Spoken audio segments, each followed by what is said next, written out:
Sir कल एक फैसला हम कहते हैं नोटिफिकेशन यहाँ पर निकली है कि जो है बागवानों से अब किलो के हिसाब से सेब लेने की तैयारियाँ कर रहे हैं, किस तरह से आप देखते हैं देखिए, पहली बात तो रिकॉर्ड पर ये लानी है, इस सरकार और पिछली सरकार में देखने का नज़रिया और समझने का नज़रिया सेब के मसले को लेकर अलग अलग है।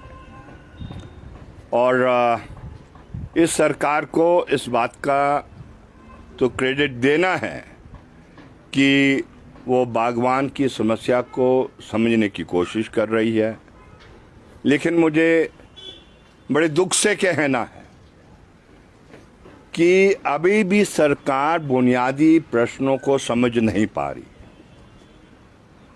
बुनियादी समस्या क्या है, जब तक आप उसको नहीं समझ पाएंगे, मैं समझता हूं आप हल नहीं निकाल पाएंगे। पहली बात है कि जो टर्म्स ऑफ ट्रेड है वो मंडी के अंदर आड़ती निर्धारित करता है। इस बात पर सरकार को स्पष्ट हो जाना चाहिए, और आज से नहीं, जब से दुनिया में खरीद फरोख्त का मसला चला है, शक्तिशाली हमेशा वो रहा है जो मंडी के अंदर खरीद करेगा। इसलिए रेगुलेशन एक्ट बनाए गए समय समय पर, और मैं समझता हूं सरकार ने नया कुछ नहीं किया। जो हमारे प्रदेश में 2005 का कानून है, जिसको पॉपुलरली एपीएमसी एक्ट कहते हैं, लेकिन उसका नाम है Himachal Pradesh agriculture horticulture produce marketing developmental और रेगुलेशन एक्ट, वो साफ कहता है जो भी मंडी में किसान का उत्पाद बिकेगा वो वजन के आधार पर होगा, वजन का। सिर्फ नई बात एक कही है कि 24 किलो, उसमें भी ऑर्डिनेंस 2014 में सरकार ने, यही सरकार थी जो कांग्रेस की उस समय वीरभद्र सिंह जिसमें मुख्यमंत्री थे और मैडम विद्या स्टोक्स उसमें हॉर्टिकल्चर मंत्री थी, तो नया कुछ नहीं किया है। और इसीलिए आज हम क्या कह रहे हैं, अगर आपने किसान के पक्ष में हस्तक्षेप करना है तो महज वजन कह के नहीं बात बनने वाली, क्योंकि हम जानते हैं गरीब जो है बागवान है, अधिकतर 6 बीघे से कम है, उसका बोलबाला मंडी में नहीं चलता है, आड़ती का बोलबाला चलता है, और नियंत्रण करने के लिए कोई मशीनरी नहीं है। इसलिए हम कह रहे हैं यूनिवर्सल कार्टन सेल्फ रेगुलेटरी है, मतलब अपने आप में नियंत्रण करने का काम है वजन को, और उसमें 20 किलो से अधिक सेब आता नहीं है।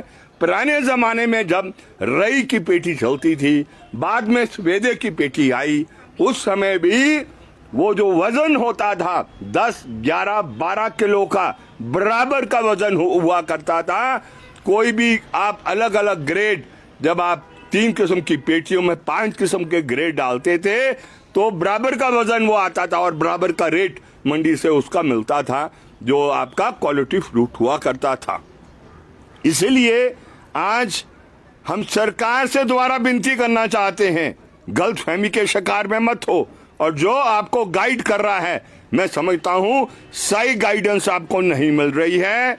इसमें निश्चित रूप से विरोध होगा, क्योंकि जब मंडी शुरू हो जाएगी, जब सीजन शुरू हो जाएगा, बोलबाला द्वारा मंडी में आड़ती का चलेगा।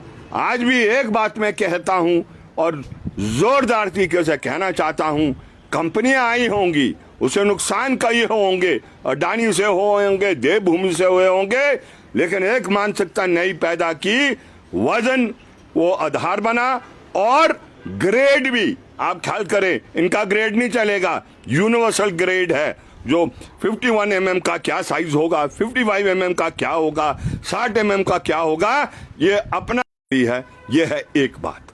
दूसरी बात है कि अगर बागवान के पक्ष 3 कानून लागू करने हैं, एक तो यही कानून है जिसका जिक्र मैंने किया है, दूसरा कानून है जो देश के अंदर वेट्स एंड मेजरमेंट को रिप्लेस कर कानून आया था, वो कानून है आपका लीगल मेट्रोलॉजी का मेट्रोलॉजी एक्ट, जो क्लियर कहता है कि जो भी किसान का उत्पाद है उसको आपको जब वो उसका रेट निर्धारित होगा तो वो तय होगा वजन और डिस्टेंस के आधार पर। उसमें बल्कि नॉन बल्कि जरूर उसमें जिक्र किया है।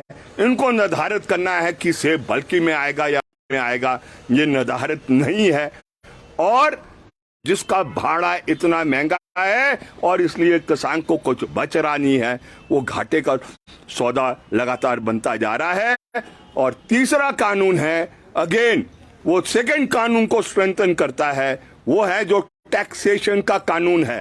टैक्सेशन का कानून ये 1955 में ले आया था, लेकिन हमारे राज्य में वो जो सब्जी है और सेब है और फ्रूट है वो 98 में लाया गया था। और वो भी यही तय करता है कि जो फ्रेट चार्ज किया जाएगा वो किया जाएगा आपके डिस्टेंस और वजन के आधार पर। ये कानून है Himachal Pradesh goods and passenger and goods taxation act, जिसमें कहा है कि जो टैक्स होगा वो कितना होगा, फ्रेट का 5% एंड 10% निर्धारित वो होगा। तो इसलिए हम सरकार से द्वारा विनती करना चाहते हैं कहीं धोखे में ना आए। और इस साल आपने अमल कर दिया तो अमल हो जाएगा, नहीं किया तो बोलबाला वही चलेगा जो आज से पहले चल रहा था और किसान लूटता जाएगा। इतनी हम सरकार से ये विनती करना चाहते हैं। और अगर नहीं तो क्लियर है किसान विरोध निश्चित रूप से करेगा। मुख्यमंत्री कह रहे हैं सर कि यूनिवर्सल कॉटन के विषय में जो है वो कानूनी सलाह जो है वो ली जा रही है, वो उनका ये कहना है। देखिए इसमें क्या कानूनी सलाह लेनी है, कानून तो सरकार ने बनाने हैं और बनाने हैं कमजोर के पक्ष में, तो उसमें क्या सलाह लेनी है, इसमें सलाह लेने का कोई प्रश्न नहीं है। कानून जो बनते हैं वो जनता के लिए बनते हैं। और इस ट्रेड में अभी तक का तजर्बा क्या है, अभी तक का तजर्बा क्लियर है कि जो बागवान है वो उस पर मार हो रही है, शोषण हो रहा है, जुल्म हो रहा है, अत्याचार हो रहा है, लूट हो रहा है। और इसीलिए उसके पक्ष में कानून बनाना है, उसको रेगुलेट करने के लिए, टर्म्स ऑफ ट्रेड को रेगुलेट करने के लिए आपको नियम बनाने हैं, सिद्धांत बनाने हैं, रूल्स बनाने हैं, रेगुलेशंस बनाने हैं। और अगर पुराने में कोई कमी है उनको मजबूत करना है। तो उसमें क्या कानूनी सलाह लेनी है, कोई कानून सलाह देने के नहीं है। कानून तो सरकारें बनाती है, विधानसभाएं बनाती हैं, वो तो बनाना है उन्होंने, तो वो अभी तक बन जाना चाहिए था, नहीं बना। तो अब आपके पास चारा ऑर्डिनेंस है, अध्यादेश है, मेहरबानी कर सीजन से शुरू होने से पहले आप अध्यादेश लाएं और उस अध्यादेश के आधार पर आप हस्तक्षेप करें, ऐसा हमारा मानना है। भाड़े को लेकर यहाँ पर बात की जाती है कि भाड़ा तय होना चाहिए। एक सेम जो अगर आप यहाँ पे ला रहे हैं, आप बाहर ले जा रहे हैं, तो उसका भाड़े का जो है वो भी रेट यहाँ पे तय होना चाहिए। नहीं, तय हो रहा है, लेकिन उसका मापदंड क्या है, कोई मापदंड नहीं है। इसलिए हम कह रहे हैं कि मापदंड तय करने के लिए ऑलरेडी कानून एग्जिस्ट कर रहा है, कानून को आपको अमल करना है। और वो कानून है आपका जो दो कानून है, दोनों कानून में उसका जिक्र किया है। एक तो है Himachal Pradesh passenger and goods taxation act, उसमें निर्धारित किया है। चिलगोजे तक का कानून है, लाहौल स्पीति का अलग से उसमें वो निर्धारित किया क्योंकि डिफिकल्ट एरिया था। ये हमने 98 में इसको क्या कहते हैं प्रदेश में ले आया है, लेकिन 98 और 2 साल मेरे ख्याल ये चला, उसके बाद मन मर्जी चली। जो ताकत भर था उसने तय किया।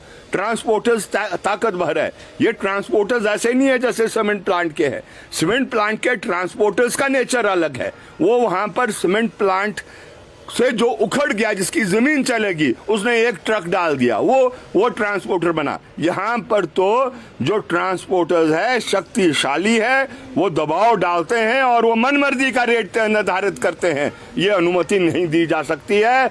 और आज इसलिए ये आवाज उठ रही है क्योंकि पूरी खेती और बागवानी संकट के दौर से गुजर रही है, और इस तरीके से अगर नियंत्रण नहीं किया जाए, भाड़ा को नहीं किया जाए और मंडी के अंदर नहीं नियंत्रण किया जाए, तो वो दौर भी दूर नहीं है जब किसान आत्महत्या की ओर जाएगा। लेकिन ऐसा समय हम नहीं चाहेंगे। हम तो किसान को संगठित कर कर उसके अंदर हिम्मत देकर वो लड़ाई के लिए उसको तैयार करने वाले हैं। वो आत्महत्या वाला रास्ता हम हरगिज उसकी अनुमति नहीं दें।